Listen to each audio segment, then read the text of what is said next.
하나님의 말씀 누가복음 11장 5절에서 8절입니다. 예. 누가복음 11장 5절에서 8절. 예. 같이 읽으시겠습니다. 또 이르시되 너희 중에 누가 벗이 있는데 밤중에 그에게 가서 말하기를 벗이여 떡 세 덩이를 내게 구워 달라. 내 벗이 여행 중에 내게 왔으나 내가 먹일 것이 없노라 하면 그가 안에서 대답하여 이르되 나를 괴롭게 하지 말라. 문이 이미 닫혔고 아이들이 너와 함께 침실에 누웠으니 일어나 네게 줄 수가 없노라 하겠느냐. 내가 너에게 말하노니 비록 그때므로 인하여서는 일어나서 주지 아니할지라도 그 간청함을 인하여 일어나 그 요구대로 주리라. 아멘. 아멘. 예, 오늘 이 말씀을 가지고 본문을 두 번 생각하려고 합니다. 한밤중에 찾아온 벗, 이런 제목으로 함께 말씀을 나누겠습니다.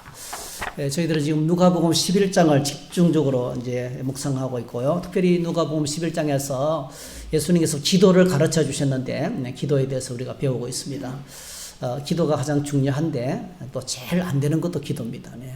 예, 기도가 또 엄청 쉬운 것이 기도거든 사실은요. 예, 하나님께 나가서 말씀드리는 거예요. 그냥 힘들면 힘들다, 또 뭐 도움을 요청하고, 또 기쁠 때도 기쁘다고 말씀드리고, 감사한 것 말씀드리고, 대화거든요. 기도는 대화입니다. 대화가 어려운 사람이 있나요? 예, 부모님, 아버지하고 대화가 어렵다는 것은 그 두 분 사이의 관계가 심각한 문제가 있는 거죠. 그렇죠? 아버지와의 대화가 어렵다면 아버지와의 관계에 문제가 있는 거죠, 사실은. 그렇지 않다면 아버지하고 대화하는 건 참 편안하죠, 그죠? 예. 기도는 대화입니다. 쉽습니다. 근데 또 기도만큼 어려운 게 없어요. 네. 어떤 데는 기도하러 나가는데 도대체 입에 말이 안 나와요. 네. 근데 여러분 놀랍게도 우리가요, 말이 안 나와도 그냥 하나님 아버지 앞에 나가 있는 것만으로도 하나님은 아십니다. 그것도 중요해요. 그냥 생각이 안 나면 생각이 안 나는 대로 말씀을 읽고 찬송하는 것도 하나님께서 받으십니다. 자, 오늘 누가복음 11장 1절을 보면 이 기도를 가르치게 된 동기가 있어요. 동기. 한번 같이 읽어볼까요? 예수께서 한 곳에서 기도하시고 마치심에 제자 중 하나가 여짜오되 주여 요한이 자기 제자들에게 기도를 가르친 것과 같이 우리에게도 가르쳐 주옵소서. 참, 네. 예수님께서 기도를 마친 후에 제자 중 한 사람이 예수님께 와서 요청했습니다. 어떤 제자인지는 이름을 밝히지 않고 있어요. 이유가 있을 거예요. 왜냐하면 이 질문은 모든 제자의, 오늘 저와 여러분 모두의 질문이기 때문에 그런 것 같아요. 굳이 이름을 밝힐 필요가 없이 우리에게도 기도를 가르쳐 주세요. 이렇게 기도를 가르쳐 달라고 이제 요청을 했습니다. 여러분, 우리 안에 이 1절을 읽으면서 이런 질문을 해야 돼요. 우리한테도 이런 요청이 주님을 향해서 있는가 하는 거예요. 여러분, 이 요청은요, 그냥 보통 요청이 아니죠. 기도를 좀 가르쳐 주세요. 기도를 가르쳐 주세요. 네.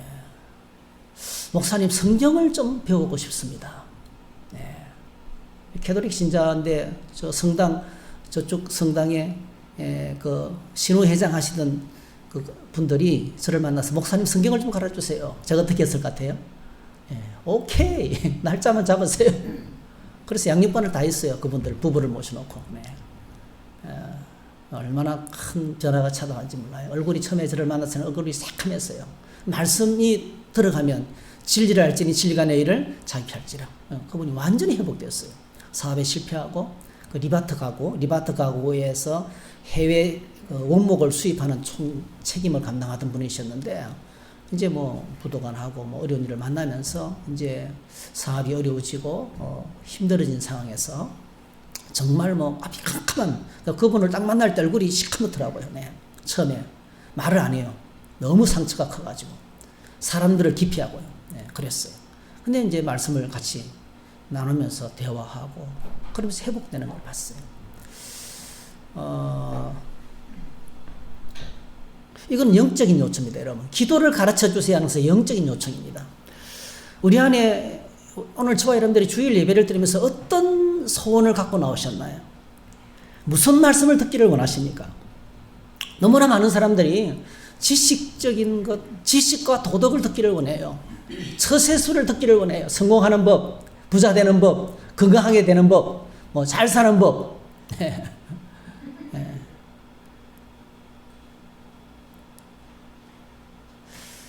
근데 여러분,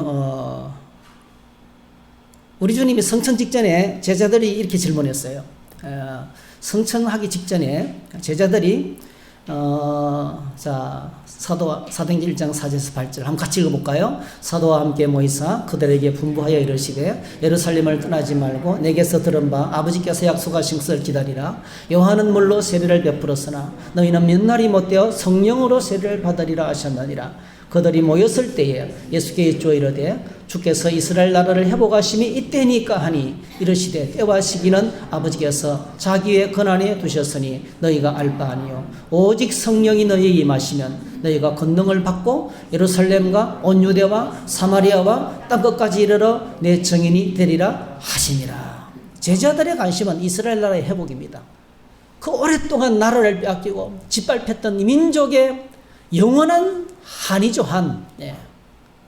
민족의 영원한 한입니다. 네. 그러니까 대부분의 많은 사람들이 주님께 나왔어요. 현실적인 문제에 대한 해답을 구해요. 나 지금 이것 때문에 힘들어 죽겠어요. 네. 현실적인 문제. 이스라엘 나라의 회복. 네. 이것 좀 이 문제가 해결됐으면 좋겠다는 거예요. 오늘 말씀 듣고 한 방에 그냥 딱 해결됐으면 좋겠다는 거예요. 네. 우장창, 쿵쾅, 충창창 이런 식으로. 뻥튀기처럼 자판기에 딱 누르면 탁 원하는 것이 나오는 것처럼. 근데 제자는 오늘 예수님께서 뭐라고 하셨어요? 때와 시기는 아버지께서 자기의 권한에 두셨으니 너희가 알 바. 이 이스라엘 나라의 회복에 대한 것은 너희가 알 바가 아니라는 거예요.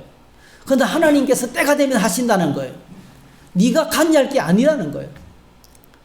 네가 주님께서 원하시는 오직 성령이 너희가 마시면, 주님은 성령이 마시면 너희가 증인이 되고, 그러니까 예수님은 100% 하나님 나라 일을 말씀하시는 거예요.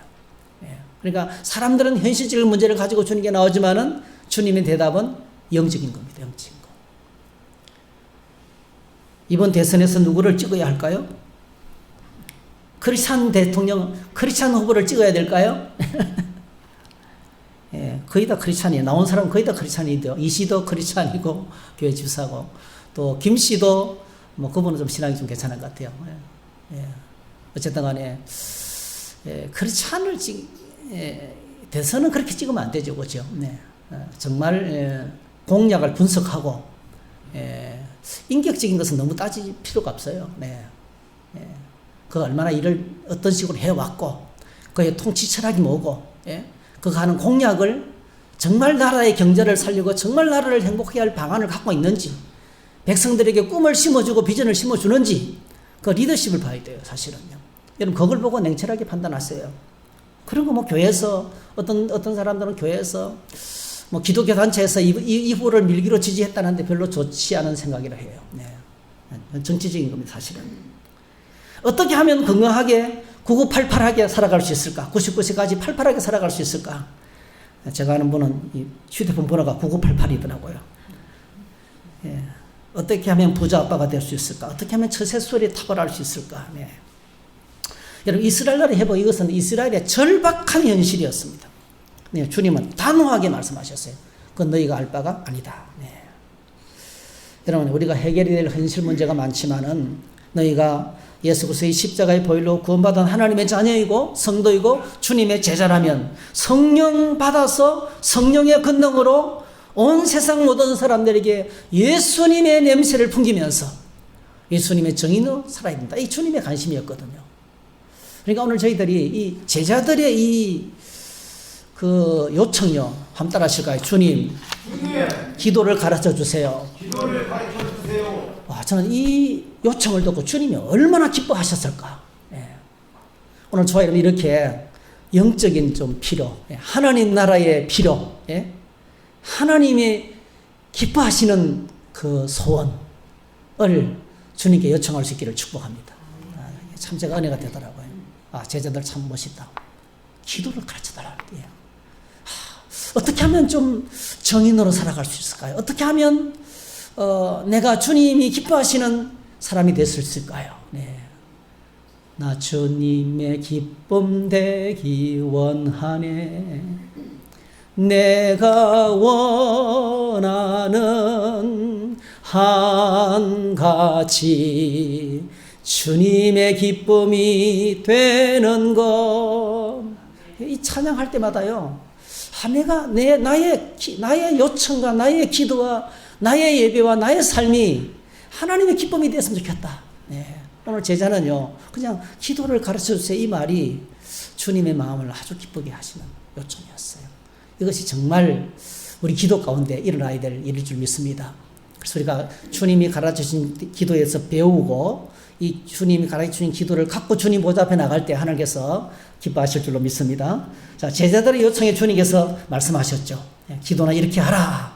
자, 그것이 우리가 잘 알고 있는 주기도문입니다. 한번 읽어보겠습니다. 예수께서 이르시되 너희는 기도할 때에 이렇게 하라. 아버지여 이름이 거룩히 여김을 받으시오며 나라가 임하시오며 우리에게 날마다 일용할 양식을 주시옵고 우리에게 죄 지은 모든 사람을 용서하오니 우리 죄도 사하여 주시옵고 우리를 시험에 들게 하지 마시옵소서 하라 했어요.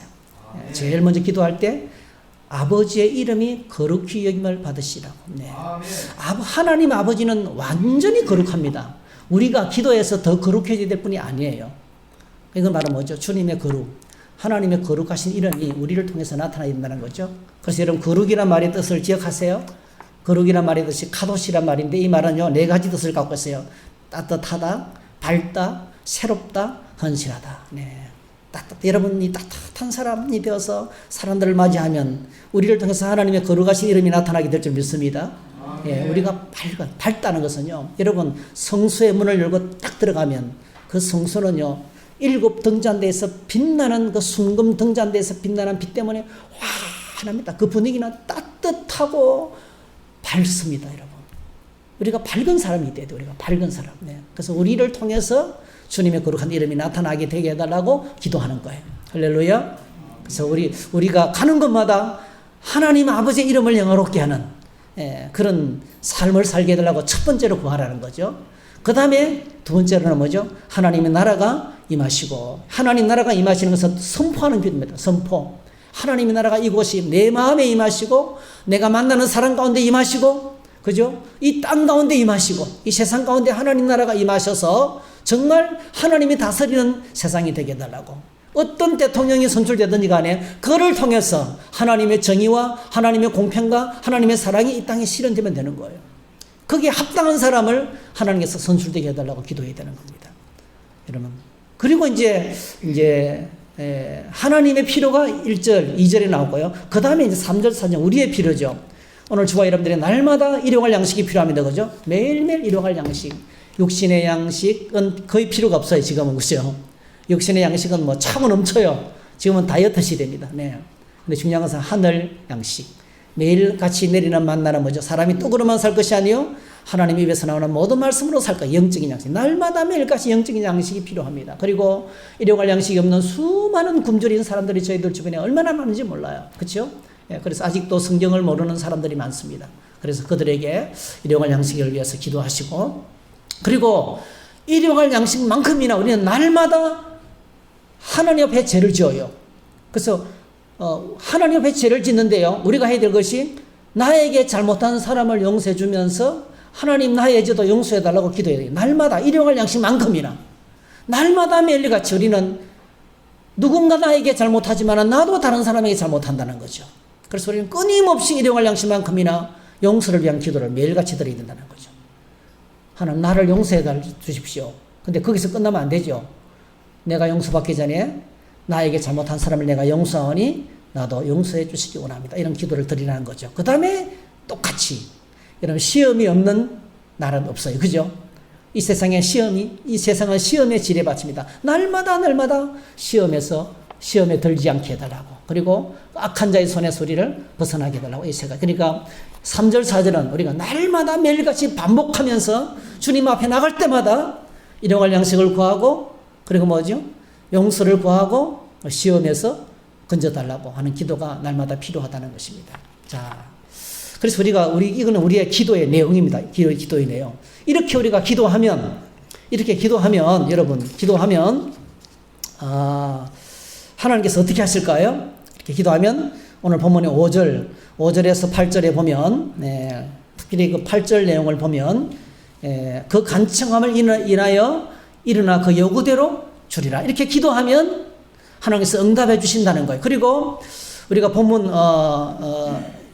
13절까지 내용을 9절부터 13절까지 보게 되면요. 구하라 그러면 얻을 것이요, 찾으라 그러면 찾을 것이요, 두드리면 그러면 열릴 것이요. 그죠? 그러면서 맨 마지막 절에 너희가 악할지라도 좋은 것을 자식에게 줄 줄 알거든 하물며 너희 하늘 아버지께서 구하는 자에게 성령을 주시지 않겠느냐. 할렐루야. 그래서 5절부터 13절까지 나머지 말은요, 이렇게 기도하면 하나님 반드시 응답하신다. 할렐루야. 기도하면 반드시 응답하신다. 주님이 가르쳐주신 기도의 제목으로 기도하면, 아시겠죠? 주님이 가르치신 기도를 가지고 기도하면 하나님 반드시 응답하신다. 그 응답의 약속을 나머지 전체 5절부터 13절까지 전체를 하고 있는 거예요. 한번 고백하실까요? 기도하면 반드시 응답하신다. 네. 믿습니까 이거? 아멘. 이런 신앙인의 불신앙. 나는 기도해도 신앙인의 불신앙이란 말이 얼마나 모순된 말입니까? 믿는데 안 믿는 거예요. 자신이 그리스도인이라고 그러면서 자신이 신자라고 하면서도 안 믿는 게 많아요. 믿는다고 하면서 신자라고 하면서 첫 번째 기도하지 않아요. 기도하면 응답하신다고 알면서도 기도하지 않아요. 제일 큰 불신앙, 기도하지 않는 겁니다. 기도하지 않는 것은 불신앙이에요. 문제가 생겨도 기도할 생각을 안 해요. 어떤 문제가 터지면 기도하라고 주님께서 말씀하셨는데 기도의 자리로 나가지를 않아요.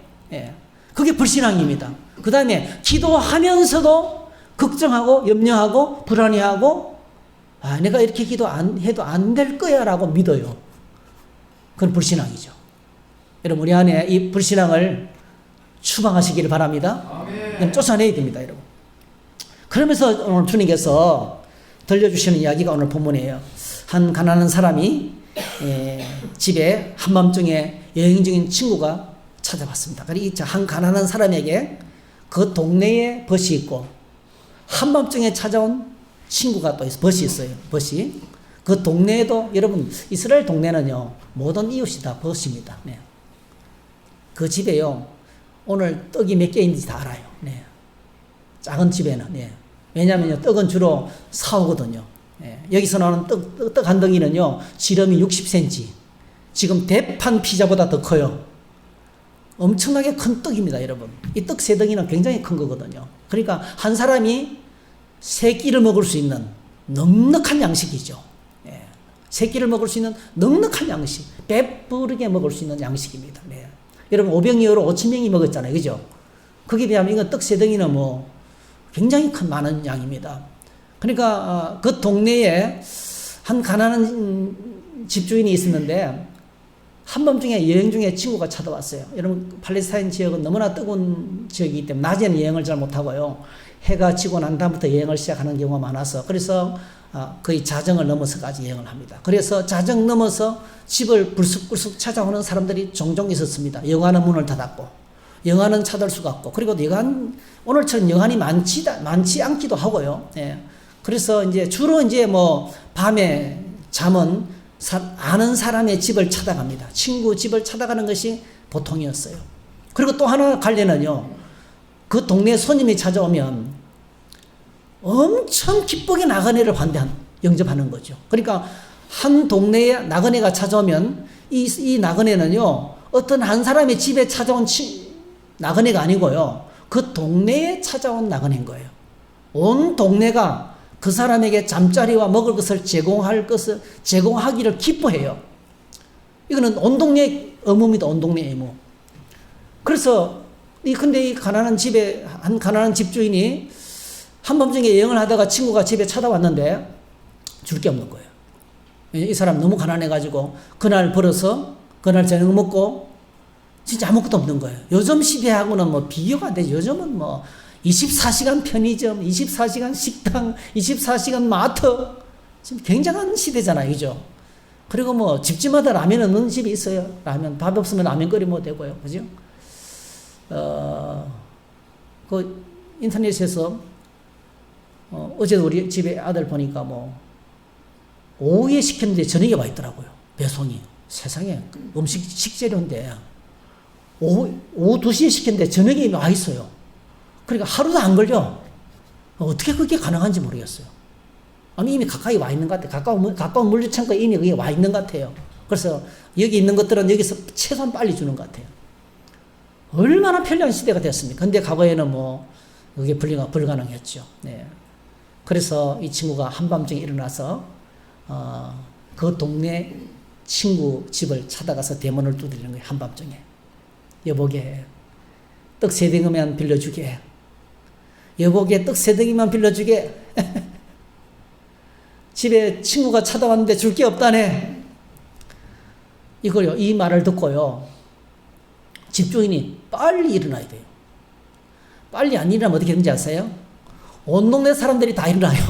야, 무슨 일인가? 그러니까 어떤 상황이냐면은 한밤중에 남의 집 대문을 두드리는 사람이 이상한 사람이 아니고요. 저렇게 두드리는데도 안 열어주는 사람이 이상한 거예요. 이해하시겠어요? 그 당시 문화에서는. 왜냐하면 그 집에 찾아온 친구는 벗은 온 동네 사람들이 책임져야 될 벗이기 때문에 그래요. 그래서 8절 말씀이 중요한 거예요. 8절 말씀 한번 읽어볼까요? 시작. 내가 너에게 말하노니 비록 벗됨으로 인하여서는 일어나 주지 아니할지라도 그 간청함을 인하여 일어나 그 여고되 두리라. 여기서 이 간청한다는 말을 지난번에 설명했죠. 두 가지 뜻이 함축되어 있어요. 이 간청이라는 말 속에는 하나는요 뻔뻔스럽다 이 뜻입니다. 두 번째 지속적이다. 그러니까 지속적으로 뻔뻔스럽게 요구하는 거죠. 지속적으로 뻔뻔하게 요구하는 거예요. 지속적으로 뻔뻔하게 요구하는 거. 이럴 수 있는 게 바로 뭐죠? 우리 집에 손님이 왔지만은 온 동네 사람들이 이 손님을 대접하고 모시고 환영할 의무가 있다는 거예요. 반드시 그 요청은 들어줘야 된다는 거예요. 그러면 여러분 이 친구 집에 떡이 있다는 걸 어떻게 알았어요? 어떻게 할까요? 두 가지입니다. 하나는 너무나 빠삭한 온 동네가 몇 집 안 되는 집이기 때문에 너무나 빠삭하게 잘하는 너무나 좋은 관계 속에 있는 것이죠. 벗이라는 것은 좋은 관계 속에 있기 때문에 저 집에는 떡 3덩이 있고 이 집에는 떡 2덩이 있고 다 아는 거예요. 네. 네. 그 다음에 두 번째로는요. 이 집은 바로 어떤 집일까요? 친구지만은 좀 부자. 그죠? 이 집은 항상 넉넉하게 떡이 있는 집이라는 것을 알고 있었던 거예요. 어쨌든 간에 이 문을 두드리는 사람은 뭐죠? 내가 가서 두드리면 한밤중이라도 줄 거야. 할렐루야. 한밤중이라도 준다는 확신이 있고 너무 당당한 거예요. 너무 당당해요. 그래서 여러분이 뻔뻔하다는 말을요. 성경적인 용어로 바꾸면 담대하다 이 뜻입니다. 담대하다. 조금도 주저하지 않고 담대하다. 자식이 부모에게 요구할 때 어떻게 요구합니까? 아빠 신발 떨어졌어요. 사주세요. 애걸복걸 합니까? 아니면 마치 맡겨놓은 것처럼 요구합니까? 맡겨놓은 것처럼. 돈, 그죠? 용돈, 지 돈을 맡겨놓은 것 같아. 아빠, 안 주면 막 땡깡거리고 난리 나요. 어릴수록. 그게 이름 뭐죠? 뻔뻔함. 그게 담대함이에요. 전혀 주눅들지 않는. 그래서 오늘 여러분 이 말씀을 좀 기억하시면서 벗이기 때문에 들어주는 것이 아니고 그 간청함, 너무나 당당하게 요구하는 것 때문에 너무나 당당하게 들어줄 것을 믿고 요구하는 것처럼. 그래서 여러분이 너무나 내가 기도하면 하나님께서 날 사랑하시기 때문에 너무나 당당하게 뻔뻔스럽게 하는 기도, 이 기도가 바로 뭐죠? 간청하는 기도예요. 이게 바로 뭐죠? 믿음입니다. 여러분. 믿음. 하나님께서 우리에게 요구하시는 믿음은 내가 가서 요구하시면 하나님은 들어주신다는 거예요. 확신, 이 담대함이 있어야 된다는 것입니다. 오늘 우리가 기도의 보좌로 나갈 때 이와 같은 간청이 필요합니다. 여러분, 히브리서 4장 14절에 이렇게 말씀합니다. 우리가 간청할 수 있는 이유가 있어요. 히브리서 4장 15절 16절 같이 있습니다. 우리에게 있는 대지상은 우리의 연약함을 동정하지 못하실 리가 아니요 모든 일에 우리와 똑같이 시험을 받으신 이로되 죄는 없으시니라. 그러므로 우리는 긍휼하심을 받고 때를 따라 돕는 은혜를 얻기 위하여 은혜의 보좌 앞에 담대히 나아갈 것이니라. 우리에게 누가 있습니까? 하나님 보좌 앞에 대제사장이신 예수님이 계십니다. 그분은 어떤 분이십니까? 인생을 모르는 분이 아니고 우리가 이 땅에서 당하는 모든 시험과 고통을 100% 동정하십니다. 여기서 말하는 동정한다는 단어를 옛날 성경에서는 체휼이라는 단어를 썼는데, 이 체휼이라는 단어는요, 신경세포가 같이 연결되어 있는 거예요. 내가 아플 때 그분이 똑같이 아픕니다. 여러분, 우리가 기뻐할 때 주님이 똑같이 기뻐하십니다. 내가 힘들어할 때 주님께서 똑같이 힘들어하십니다. 그러니까 100% 나의 사정을 아시는 거예요. 아니, 어떻게 그럴 수가 있는가? 아닙니다. 여러분. 그렇게 말하지 아니하고요. 아니, 어떻게 목사님이 그럴 수가 있단 말인가? 그게 아니고요. 아니야, 그럴 수도 있어. 아시겠죠? 아니야, 충분히 그럴 수가 있어. 나는 이해해. 근데 그렇게 우리가 힘든 일을 만나고 고통스러워하고 낙심하고 좌절할 때 예수님은 나를 향해서 뭐죠? 나는 너가 그렇게 힘들어하는 줄 100% 이해한다. 네, 그게 바로 동정입니다, 여러분. 그래서 16절에 그러므로 그런 분이 하나님 앞에 계시기 때문에 나의 기도를 들어주시는 예수님이 하나님 앞에 계시는데 그분이 날 대신 기도하는 대제사장이라는, 나의 제사장, 여러분, 나의 대제사장. 나의 대제사장이 하나님 앞에 계시는데 그분이 어떤 분입니까? 우리가 당하는 고통에 대해서 모르시는 것이 하나도 없는 거예요. 다 아는 거예요. 다 아는 거예요. 16절, 그러므로 우리는 긍휼하심을 받고 때를 따라 돕는 은혜를 얻기 위하여 은혜의 보좌 앞에 담대히 나아갈 것입니다. 이 은혜의 보좌가 뭐죠? 지성소입니다. 하나님에 계시는 지성소. 지성소를 다른 말로 무엇이시더라고요? 은혜시. 거기는요, 하나님의 긍휼이 아니면 다 죽어요. 속죄소. 하나님께서 우리를 만나주시는 곳. 지성소, 성소가 아니고요. 지성소 안에 대제사장에 1년에 한 번밖에 못 들어가는 그 장소. 그 장소를 은혜의 보좌라고 해요. 머시시트. 그 벌벌 뜨는 대제사장도 벌벌 떨면서 안에서 죽으면 끄집어내려고 발에다가 줄을 묶어 들어갑니다, 여러분. 사람이 못 들어가니까. 그리고 갈고리 같은 걸로 끄집어내요. 그렇게 무서운 곳에 놀랍게도 우리 주님께서 이 지성소로 나가는 길을 활짝 일어났어요. 할렐루야. 십자가의 죽으심을 통해서 누구든지 오늘 저와 여러분들이 이 은혜의 보좌 앞에 담대히 나갈 수 있는, 하나님의 은혜의 보좌 앞에 뻔뻔스럽게 나갈 수 있는 은혜의 길을 십자가를 통해서 열어놓으신 거예요. 그래서 우리가 뻔뻔하게 기도할 수 있는 길을 주님께서 닦아놓으신 거예요. 우리가 아무리 초라하고 아무리 부족하고 아무리 형편없고 내가 나를 생각해도 너는 자격 없어 말한다 할지라도 이 은혜의 보좌 앞으로 나갈 수 있는 길을 막을 자가 없다는 거예요. 할렐루야.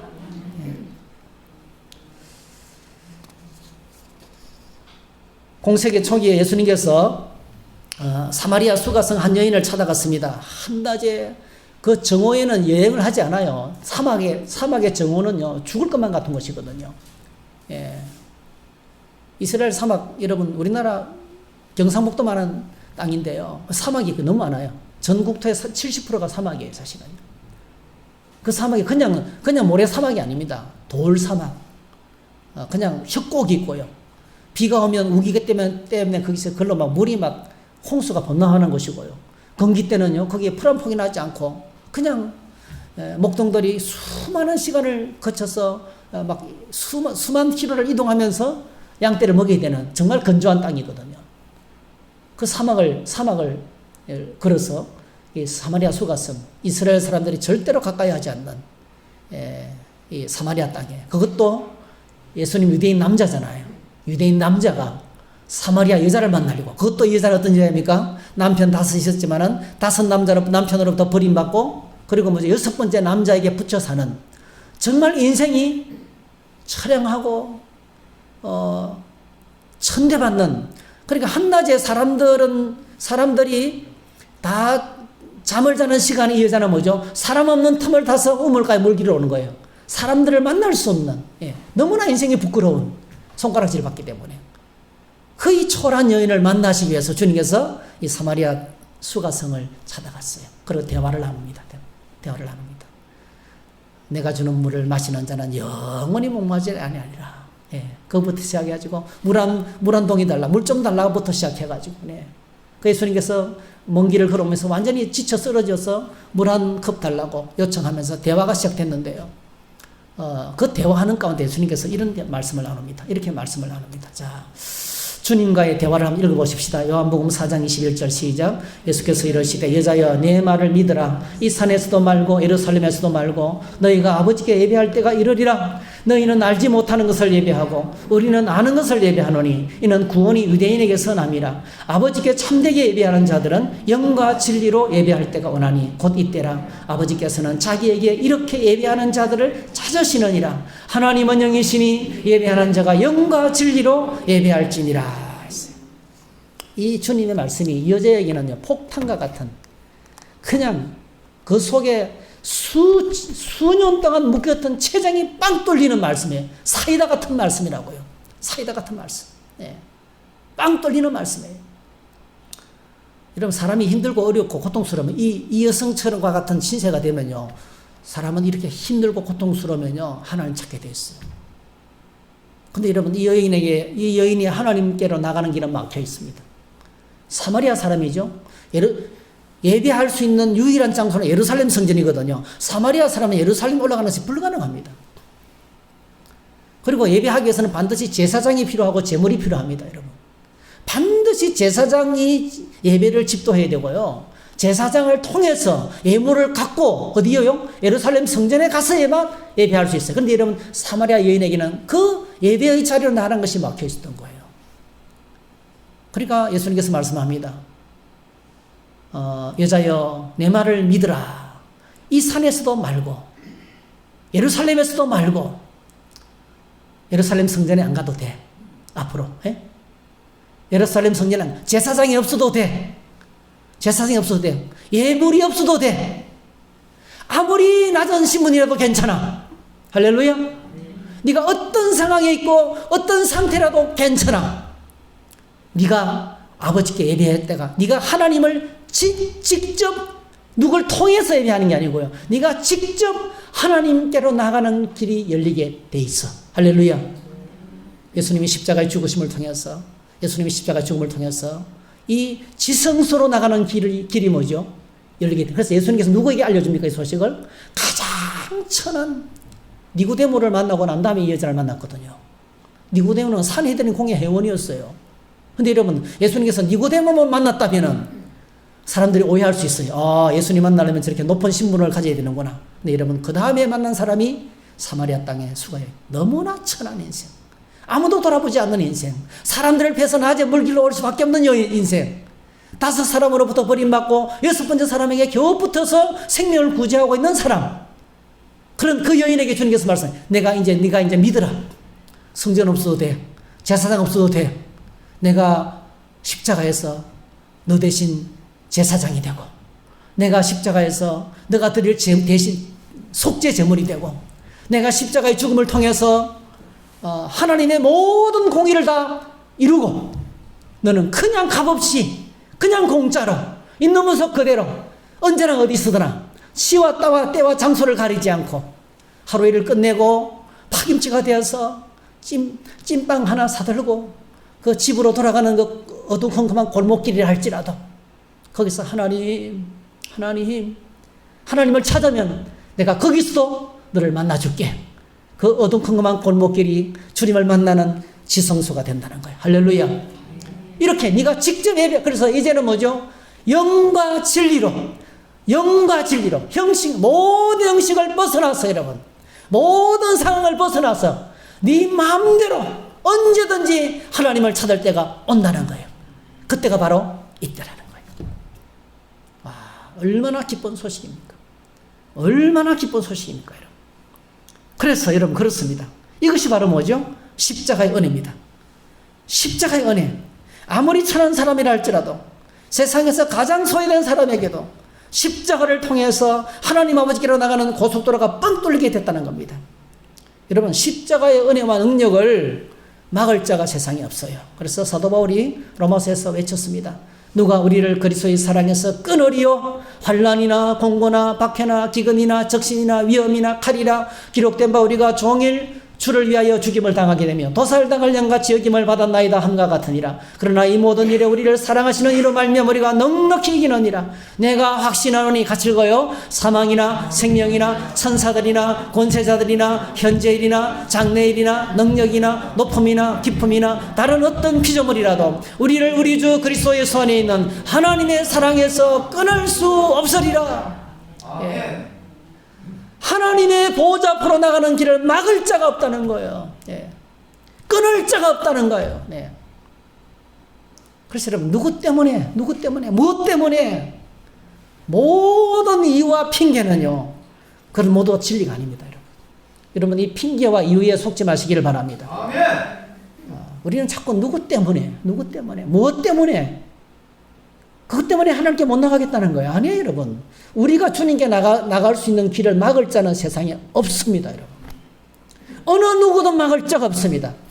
살인자라 할지라도, 온 세상 사람들이 손가락질하면 저는 공개 처형해야 돼 하는 사람이라 할지라도, 그가 하나님께로 나가는 길을 막을 자가 없어요. 그게 십자가의 은혜입니다. 그러므로 우리가 당당할 수 있는 거예요. 사도 요한이 우리에게 설교합니다. 요한일서 5장 12절 15절 시작. 아들이 있는 자에게는 생명이 있고 하나님의 아들이 없는 자에게는 생명이 없느니라. 내가 하나님의 아들의 이름을 믿는 너에게 이것을 쓰는 것은 너희로 하여금 너에게 영생이 있음을 알게 하려 함이라. 그를 향하여 우리가 가진 바 담대함이 이것이니 그의 뜻대로 무엇을 구하면 들으심이라. 우리가 무엇이든지 구하는 바를 들으시는 줄을 안적 우리가 그에게 구한 그것을 얻은 줄을 또한 아느니라. 할렐루야. 예, 여러분 그렇습니다. 그를 향하여 우리가 가진 바 담대함이, 우리가 가진 바 뻔뻔함이 이것이니 그의 뜻대로 무엇을 구하면 들으심이라는 거예요. 하나님의 말씀을 붙들고 주님 보좌 앞에 나가면 반드시 들어주신다는 거예요. 그래서 우리가 이렇게 담대할 수 있는, 뻔뻔할 수 있는 두 가지 이유가 있어요. 첫 번째 뭐예요? 십자가 은혜 때문에. 할렐루야. 십자가 때문에 뻔뻔할 수 있는 거예요. 두 번째, 우리가 누굽니까? 하나님의 친자녀이기 때문에 그렇습니다. 우리가 하나님의 친자녀이기 때문에 뻔뻔할 수 있는 거예요. 예. 요한복음 1장 12절 읽습니다. 시작. 영접하는 자 곧 그 이름을 믿는 자들에게는 하나님의 자녀가 되는 권세를 주셨으니 이는 혈통으로나 육정으로나 사람의 뜻으로 나지 아니하고 오직 하나님께로부터 난 자들이니라. 따라합시다. 나는 하나님께로부터 태어난 하나님의 자녀입니다. 할렐루야.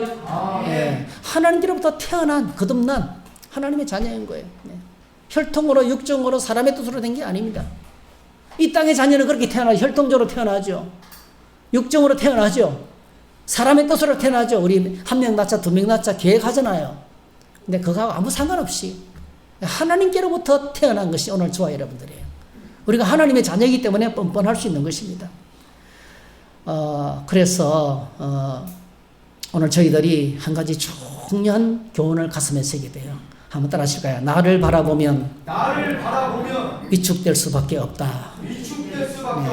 나를 바라보고 환경을 바라보면 이거는 하나님도 해결하지 못해. 여러분 기도를 가장 맞는, 하나님께 나가는 기도의 보좌로 나가는 것을 가장 맞는 큰 원인 나입니다. 나. 사람들이 어떤 문제를 탁 만나면요 자기 속에 갇히고 말아요. 자기 때문에 하나님께 못 나가는 거예요. 나를 바라보면 하나님께 못 나갑니다. 여러분 위대함은 나에게 있는 것이 아니고 하나님께 있습니다. 여러분 꼭 기억하세요. 우리는 위대하지 않아요. 우리는 얼마나 초라한지 모릅니다. 여러분. 다윗이 너무나 훌륭한 고백을 했죠. 역대상 29절에 다윗이 고백합니다. 여호와야 위대하심과 권능과 영광과 승리와 위엄이 다 주께 속했다. 우리는요 위대하지 않아요. 우리는 영광스럽지 못해요. 우리는 늘 패배합니다. 여러분 12절 부와 기가 주께로 말미암고 주는 만물의 주제가 되시고 우리는 하나님이 아니에요. 여러분 우리는요 그러므로 우리가 우리를 향해서 실망할 이유가 없어요. 정확하게 생각하면 원래 우리는 형편없는데요. 원래 우리는 초라한데요. 우리의 존재 자체가 먼지덩이에요. 먼지. 흙으로 우리를 만드셨어요. 우리의 원래 존재는 흙이, 거기서 말하는 흙은요 the dust of the ground, 땅의 먼지입니다. 우리의 존재는 원래 초라해요. 아무리 날고 뛰는 사람이라 할지라도 세월이 지나가면 다 잊혀져요. 아멘. 다 흙이 됩니다. 다 먼지가 됩니다. 그래서 여러분, 아브라함이 엄청나게 뻔뻔한 기도를 했더라고요.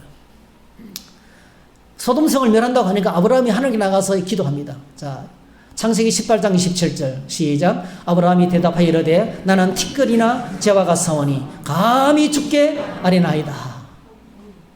소돔성에 50명의 의인이 있다면 하나님 그래도 멸하시겠습니까? 45인이 있다면 멸하시겠습니까? 아니 40명이 있다면 어떻게 하십니까? 30명이 있다면 어떻게 하겠습니까? 20명이 그 성에 있다면 어떻게 하시겠습니까? 감히 인간이. 여러분 이거 엄청나게 뻔뻔한 기도입니다. 하나님이 하시는 일이 하나님이 그 성에 10명이 있다면 그래도 멸하시겠습니까? 하나님에서 막 대드는 거예요. 하나님께서 어떻게 합니까? 아브라함의 뻔뻔한 기도를 들어주셔요. 그 성에 의인 10명만 있다 해서 내가 멸하지 아니하리라. 저는 앞부분에 이 말에 은혜가 받았어요. 아브라함이 말합니까? 나는 티끌이나 티끌과 재와 같다는 거예요. 나는 티끌과 재와 같지만은 감히 주님께 뻔뻔하게 말씀드립니다. 그 성에 의인 10명만 있다면 들어주겠습니까? 여러분 하나님께서 뻔뻔한 기도를 들어주셔요. 아멘. 뻔뻔한 기도를 들어주셔요. 오늘 저와 여러분들 하나님께 뻔뻔하셔야 됩니다. 네. 여러분 우리는 다 도토리 키재기입니다. 우리는 다 하나님 앞에 죄인들입니다. 제가 처음에 서울 갔을 때 놀래 자빠졌어요. 제가 건국대학교 특자시험을 치기 위해서 올라갔거든요. 네. 합격은 했지만 회비가 없어서 못 갔어요. 서울역에 내려가지고요. 건너편으로 건너가야 되는데 와 지하실에 내려갔는데 올라오면 다른 데 올라가 있는 거예요. 미치겠더라고요. 내려갔다가 올라오면 뭐 큰 빌딩이 있어가지고 제가 그때 그 서울역 앞에 있는 빌딩 보고 얼마나 놀래. 밀양 촌놈이 밀양에는 5층짜리가 없었어요. 그 당시에. 와. 건국대 입구. 하여튼 건대 입구로 하여튼 가야 되는데 뭐 죽을 고생하며 갔습니다. 제가요. 시험 치고 내려왔는데요. 서울의 빌딩이 마천루가 얼마나 높습니까? 높은 빌딩이 많습니까? 그죠? 정말 뭐 여러분 외국에서 우리나라 여행을 온 사람들이 인천공항에 내리면서 벌써 입을 쫙 벌리잖아요. 그죠? 그리고 막 주변에 빌딩들 아파트 숲들을 지나면서 사람들이 입을 쫙 벌린다 그러잖아요. 근데 여러분 높은 하늘에 올라가서 내렸다 보면 거기나 똑같아요. 그게 그렇게 높질 않아요. 도토리 키재기입니다. 하나님께서 우리 인생을 우리가 볼 때는 나는 누구는 대단하고 누구는 뭐 형편하고 그렇지 않습니다. 우리 모두 다 똑같다는 거예요. 하나님 우리는 우리 모두 다 똑같습니다. 조금 더 똑똑한 거 차이가 안 납니다. 하나님께서 보시는 다 똑같습니다. 네. 아멘. 그래서 로마서 3장에서 사도 바울이 유대인의 남이 무엇이뇨? 3장 1절 그런 즉 유대인의 남이 무엇이며 할례 유익이 무엇이냐? 범사에 많으니 우선 그들이 하나님의 말씀을 맡았음이라. 유대인들 특별하죠. 하나님 말씀을 먼저 믿게 되고 하나님께서 그들을 먼저 선택하셨고 그들을 통해서 먼저 일하시기 때문에 그들은 특별하다는 거예요. 그런데 뒤에 진행합니다. 로마서 3장 9절 그러면 우리는 어떠하냐? 우리는 나으냐? 결코 아니라. 자, 유대인이나 헬라인이나 다 지알이 있다고 우리가 이미 선언하였느니라. 기록된 바 의인은 없나니 하나도 없으며 깨닫는 자도 없고 하나님을 찾는 자도 없고 다 치우쳐 함께 무익하게 되고 선을 행하는 자는 없나니 하나도 없도다. 하나님이 인생을 바라볼 때는요, 좀 거룩한 사람, 덜 거룩한 사람, 근데 전부 다 뭐죠? 다 의인은 없나니 하나도 없다는 거죠. 다 치우쳐 하나님을 대적한다는 거예요. 아멘. 오래전 이사야 선지자가 이렇게 말했습니다. 한번 같이 읽어볼까요? 시작. 무릇 우리는 다 부정한 자 같아서 우리의 의는 다 더러운 옷 같으며 우리는 다 잎사귀같이 시들므로 우리의 죄악이 바람같이 우리를 몰아가나이다. 현대 성경이 번역을 잘했어요. 한번 읽어볼까요? 진실로 우리는 불의와 죄악으로 더러워졌고 우리의 지극히 선한 행실도 이미 더러운 옷과 같이 때묻어 있습니다. 마른 나무 잎이 강한 바람에 휩쓸려 날아가 사라지듯이 죄악에 찌든 우리들은 심판의 폭풍에 휘말리어 이리저리 사라지고 있습니다. 지극히 선을 행하는 사람이라 할지라도 뭐죠? 그 속에 지자랑이 들어가 있는 거예요. 그래서 그 우리가 갖고 있는 의인은 더러운 옷이 낡아 빠진 옷이라는 거예요. 하나님께서 보실 때. 그래서 여러분 우리 자신을 바라보면 하나님께로 나아갈 수 없습니다. 그러나 우리를 향한 하나님의 사랑을 바라보고 십자가의 은혜를 생각하고 이 초라한 저와 여러분들에게 하나님이 주신 집이 하나님의 아들, 할렐루야, 하나님의 아들 된 이 영광스러운 신분을 바라볼 때 그 은혜가 너무 큰 거예요. 네. 이렇게 형편없고 초라한 나를 위해서 하나님은 독생자 예수님을 보내셨습니다. 십자가의 제물이 돼서 내 대신 버림받으셨어요. 우리의 담대함은 예수 그리스도 안에 있습니다. 우리의 뻔뻔함은요, 예수님 안에 있습니다. 예수 그리스도 안에 있는 하나님의 사랑과 긍휼이 있습니다. 사랑과 긍휼 속에 담대함이 있습니다. 버르장머리 없을 정도로 뻔뻔함이 날 향한 주님의 사랑 안에 있다니까요. 그래서 요한일서 4장 18절 같이 읽습니다. 시작. 사랑 안에 두려움이 없고 온전한 사랑이 두려움을 내준다니 두려움에는 형벌이 있습니다. 두려워하는 자는 사랑 안에서 온전히 이루지 못한다니라. 할렐루야. 그래서 여러분 꼭 기억하시면 좋겠어요. 이 밤중에 차던 벗 이야기를 통해서 주님께서 우리가 한 가지 아주 강력한 메시지를 전합니다. 우리가 아무리 초라하고 아무리 자격 없고 아무리 부족해도 우리는 강청할 수 있는 자격이 있습니다. 아멘. 네, 우리가 자격 없이 없음에도 불구하고 담대하게 뻔뻔하게 나가 강청할 수 있으면 나를 바라보지 않고 주님을 바라보는 믿음 때문입니다. 그러니까 믿음은 나를 바라보는 게 여러분 나를 바라보고 이게 만족하면요 그게요 의입니다. 의. 그 의가요 우리가 주님께 나가는 최대 장애물이에요. 아멘. 그 의가 없을 때 어떻습니까? 자기를 향해서 분노가 생기는 거예요. 자기를 향해서 분노가 생기면 그게 바로 뭐죠? 낙심이 되고 좌절이 되는 거예요. 낙심하고 좌절하는 것은 자기를 바라봤다는 거예요. 네. 여러분 실수하지 않고 착하게 살아가는 것이 믿음이 아닙니다. 여러분. 믿음은 모든 상황 속에서 나를 바라보지 않고 주님 앞에로 담대히 나아가서 강청하는 것입니다. 따라하실까요? 믿음이 이긴다. 할렐루야. 아멘. 오늘 저희들이 자격 없는 나를 바라보지 않고 나를 너무나 사랑하시는 십자가의 은혜를 바라보면서 이렇게 담대하게 요청할 수 있는 기도의 자리로 나가는 믿음의 사람이 되시기를 주의 이름으로 축복합니다. 아멘. 이 찬양 그래서 같이 불러보십시다. 괴로울 때 주님의 얼굴 보라. 평화의 주님 바라보아라. 네, 이렇게 찬양하십시다.